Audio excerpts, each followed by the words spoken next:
So now we're doing the digestive system part 6, and as you can see we're starting on page 867. And we did the structure, the main gross anatomy structure of the stomach last time, and this time we're looking at the stomach wall, and we're looking at the epithelial tissues, and some of them are secretory once you get down into the pits of the stomach. So the stomach on the surface has a tight junction lining up here with simple columnar cells, and then there's gastric pits. The first thing that arises from these pits, and the most, how shall I say, closest to the top or superficial cells, are the mucous neck cells that are rich in mucus that have a lot of bicarbonate. So this is a buffer, and it buffers acid. So we're expecting to see acid in the stomach, and so we have this nice mucus that percolates up here and lines the surface. These cells here have tight junctions all the way around them, and so they are protecting the underlying surface of the stomach wall, because the stomach could potentially digest itself, right? And so we don't want that to happen. There's very strong hydrochloric acid, and there is an enzyme that metabolizes protein and polypeptides out here. So you want to have that nice lining. What is it that goes through that lining? Is there anything that we tend to eat in our modern culture?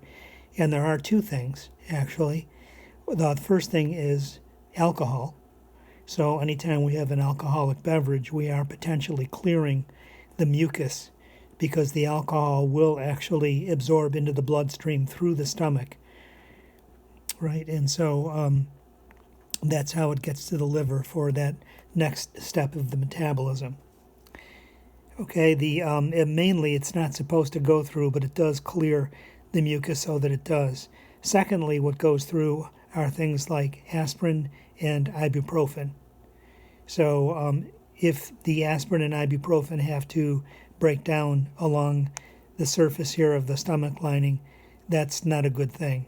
It's better to take those things dissolved in a liquid, or they're already available in the marketplace as a liquid.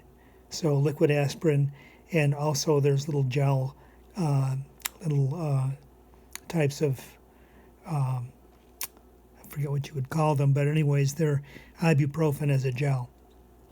Then coming down inside the pits, you can see that we have further cells here. These that are coated in blue color are called the parietal cells, and they are simultaneously secreting hydrochloric acid as well as intrinsic factor.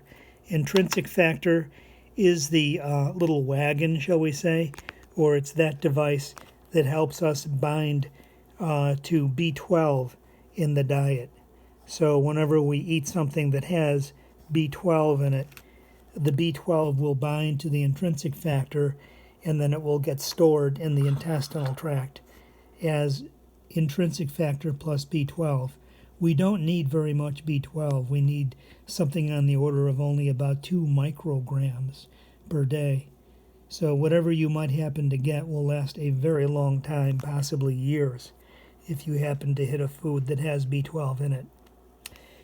Okay, so then beyond those little parietal cells, then we also come down further, and we end up with these next set of cells that are called the chief cells.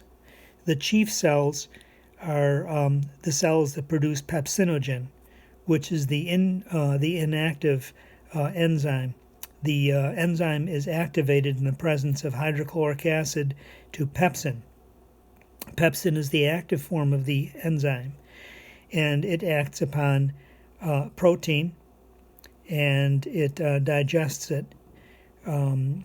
So that it can also say that it acts on polypeptides. Protein is just a long polypeptide. So that's really all that you need to know about that. What is the main thing that's being digested then in the stomach is protein. So the stomach is vigorously, shall we say, mixing and pushing the food around, and ultimately it has to get down with the help of the enzymes and with the help of the acid. It's hopefully going to get down to 1 millimeter in diameter of particles. So things need to get broken down. Obviously, chewing or even blending the food sometimes can be helpful. So, for instance, our children that lack really good teeth, we will make them a little puree of whatever vegetables or things that we would like to give them once they're off of mother's milk. And but they may not have enough teeth to really enjoy food. So then we blend something of the nutritious nature. At the very bottom here, we have another type of cell, and it's referred to as the endocrine cell. And the endocrine cell, they've blown up a picture here so we can take a closer look at it. The enteroendocrine cell is producing gastrin. Gastrin is the molecule that activates all of the things I've just described. So the mucus is always being produced as a constitutive event. So those genes are always on. But in order to turn on things like hydrochloric acid, intrinsic factor, and pepsinogen, you need to have the gastrin present.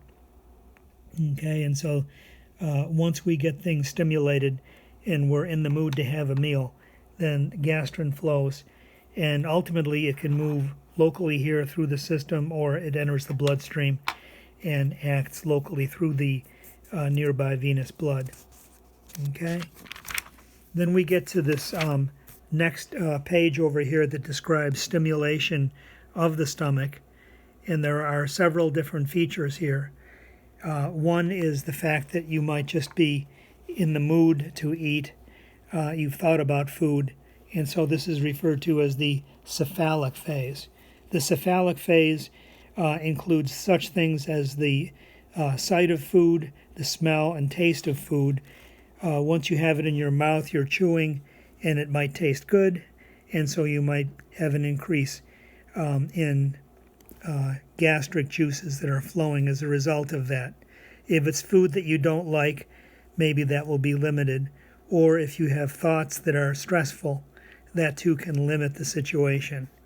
Once we're in the stomach, then just the fact that food is there, there is a vagovagal reflex that stimulates all of this. So the stomach is under the influence of the vagus. And as long as there's a chance for parasympathetic tone, then the vagus does its job and the stomach does its digestion. If we get a sympathetic stimulus, we have to run from the house because there's a fire in the room, or some other stressful situation. Some people do have stressful events at the dinner table. Then that will turn off the digestive juices and the activities. And then once you get down here into the intestinal phase, the intestines don't want to see too much acidic food right away because they have to neutralize it to a pH of 8. And the pH inside the stomach with the hydrochloric acid is a pH of 2, very acidic. So there's a great deal that is trying to stop the stomach once it gets started, and then once that's digested further in the small intestine, it's ready for more. And so then we're going to be having more. We'll get a little bit of stimulus then from the intestines, and more stomach emptying will occur. So there's this balance between stomach emptying and then turning off stomach emptying. And so CCK is one of the things. We'll get into that momentarily. And there are other molecules here you can read on the page. So we'll pick up the action next in part 7.